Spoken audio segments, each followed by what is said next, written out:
The last time, Jim, that the Royals ended up making consecutive ALCS appearances was in 1984-85, and guess what? They played the Toronto Blue Jays in that ALCS en route to winning the '85 series.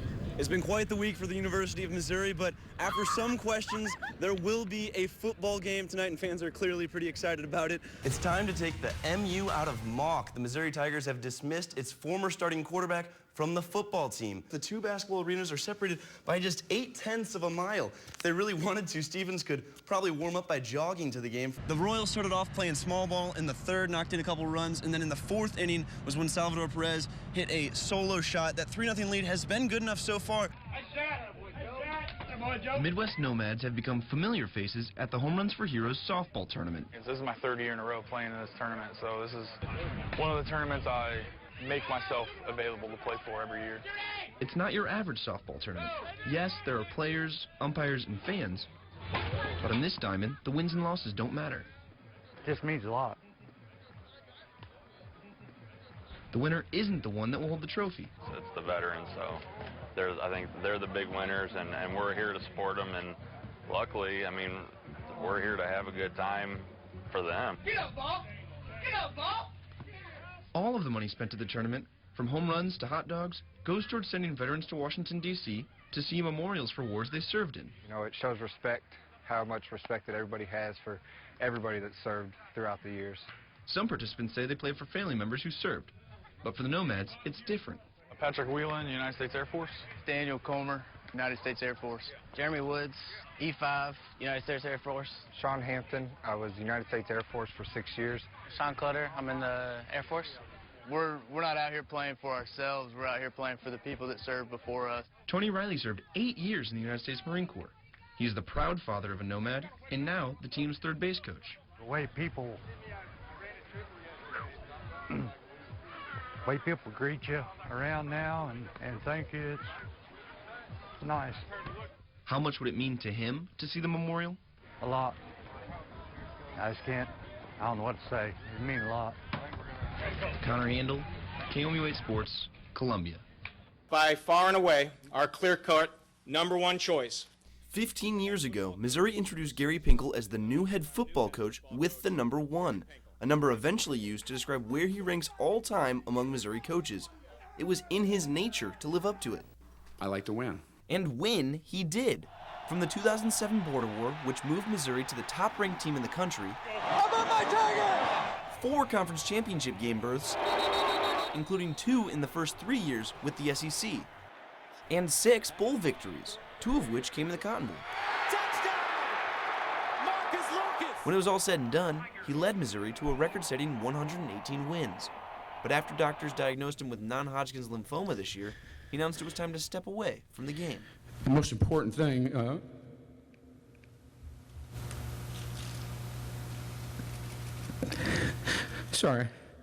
is my players. And while there's no doubt the players will miss their mentor, they lacked no enthusiasm welcoming their new one, former defensive coordinator Barry Odom. While number 1 was indicative of Pinkel as Missouri's top choice, 39 represents toughness and leadership. Odom wore number 39 as a team captain and star linebacker for the Tigers in the late 90s. As a player, he ended a 14-year school postseason drought by making bowl games in consecutive years. As a coach, he plans on ending another drought. Without question, this is a place that I expect to win championships. Something the Tigers haven't done in conference in 46 years, and something they have never done nationally. Pinkel had a crack in 4 conference championship games, but each time came up short. Odom acknowledges the legacy Pinkel has left. I do have tremendous shoes to fill, but hopes to one day catch Pinkel's white whale. From day one, Pinkel said he was here to win, and he did. Odom, though, set the bar even higher. Connor Handel, KOMU 8 Sports, Columbia. Hello, everyone. Even though the football season is over for Missouri, 3 freshmen are still making headlines. Defensive tackle Terry Beckner Jr., defensive end Walter Brady, and punter Corey Fatoni were selected to the freshman All-American team. Beckner, the top recruit in the nation a year ago, put together a solid debut before suffering a season-ending knee injury.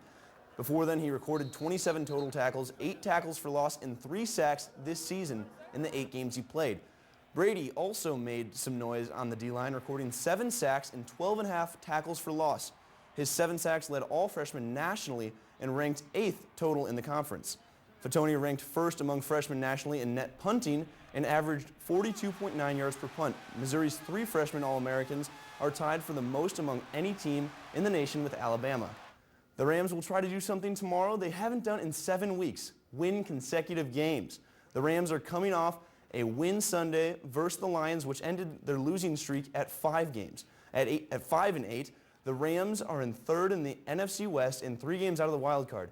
For any chance to make the playoffs, the Rams would need to win their final 3 games, and the current wild card leaders, the Seahawks and Vikings, would need to lose out. So you're saying there's a chance, but it starts tomorrow when they take on Tampa Bay, the Buccaneers. The Rams have beaten the Bucs each of the past 3 years, but Thursday has not been kind to them. Since moving to St. Louis, the Rams are 2-4 all-time on Thursday. Kickoff is set for 7:25. The St. Louis Cardinals will likely go most of spring training without Yadier Molina. Molina underwent a second surgery on his injured left thumb after an unsuccessful first surgery in mid-October. He hyperextended his thumb at the end of the regular season versus the Cubs on a play at the plate. Molina allowed the second fewest stolen bases among qualified catchers, hit .270 with 4 home runs in the 136 games he played last season, and was named to the National League All-Star team for 7 consecutive years. The team is hopeful he can return for opening day. One of the most successful careers in American soccer history has come to a close tonight. After 14 years of international soccer, Abby Wambach has played her final match.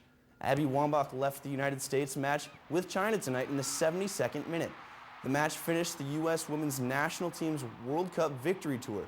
She had multiple looks on goal but could not add another one tonight. The 35-year-old forward finishes her career with 184 goals, the most ever by any international player, man or woman. It's time to salute this week's Rising Star. Jordan Peterman gets a Gervinos Rising Star t-shirt and poster of his picture. If you'd like to nominate your Rising Star, go to KOMU.com and send us a picture of them in uniform. Rising Star is open to kids ages 5 through 12, and that's sports.